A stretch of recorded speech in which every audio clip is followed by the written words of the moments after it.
ရိုးရာလက်ဝှေ့ကကဘာပေါ်မှာအကျဉ်းဆုံးတိုက်ခိုက်ရေးအားကစားလားကဘာပေါ်မှာအကျဉ်းတန်းဆုံးတိုက်ခိုက်ရေးပညာကဘာလဲလို့မေးရင်လူအတော်များများကမြန်မာရိုးရာလက်ဝှေ့လို့ပဲတညီတညွတ်တည်းဖြေကြပါလိမ့်မယ်မြန်မာလူမျိုး55တန်းအတွက်တော့လက်ဝှေ့ဆိုတာအားကစားတစ်ခုတည်းမဟုတ်ပဲသူတို့ရဲ့အသက်သွေးကြောနဲ့ယဉ်ကျေးမှုဘာသာတရားတစ်ခုလိုပဲအရေးပါလာပါတယ်ရိုးရာလက်ဝှေ့မှာတက်ကိုတက်ဆိုတာရှိပါတယ်အဲ့ဓာတွေကတော့ဦးကောင်းတိုက်ခြင်းလက်သီးနှစ်ဖက်ဘဲညာထိုးခြင်းတရောင်နှစ်ဖက်ဘဲညာရိုက်ခြင်းဒူးနှစ်ဖက်ဘဲညာတိုက်ခြင်းနဲ့ခြေထောက်နှစ်ဖက်ဘဲညာကန်ခြင်းတို့ပဲဖြစ်ပါတယ်။တခြားကိုခံပညာတွေနဲ့မတူတဲ့အချက်ကတော့ဒီနဝမမြောက်လက်နက်လို့ခေါ်တဲ့ဦးကောင်းကိုပါအသုံးပြုပြီးတိုက်ခိုက်ခွင့်ရှိတာကြောင့်ကမ္ဘာအနေရဲ့ရှိဆုံးအားကစားအဖြစ်သတ်မှတ်ခံထားရတာပါ။နောက်ထပ်လူတွေအံ့ဩရတဲ့အချက်ကတော့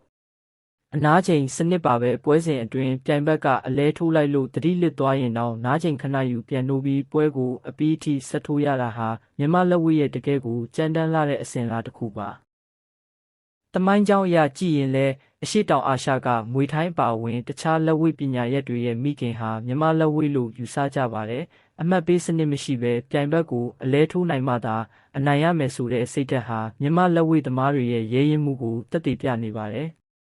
ဒါကြောင့်ပဲကဘာကျော်ဖိုက်တာတွေကအစမြန်မာလက်ဝှေ့ကိုလေးစားကြောက်ရွံ့ကြတာပါအခုလိုကိုယ့်ရဲ့ရိုးရာအမွေအနှစ်ကိုကဘာကသိအောင်ထိမ့်သိမ်းကြဖို့လိုပါတယ်ဒီဗီဒီယိုလေးကိုသဘောကျရင် like and share လေးလုပ်သွားပေးပါဦး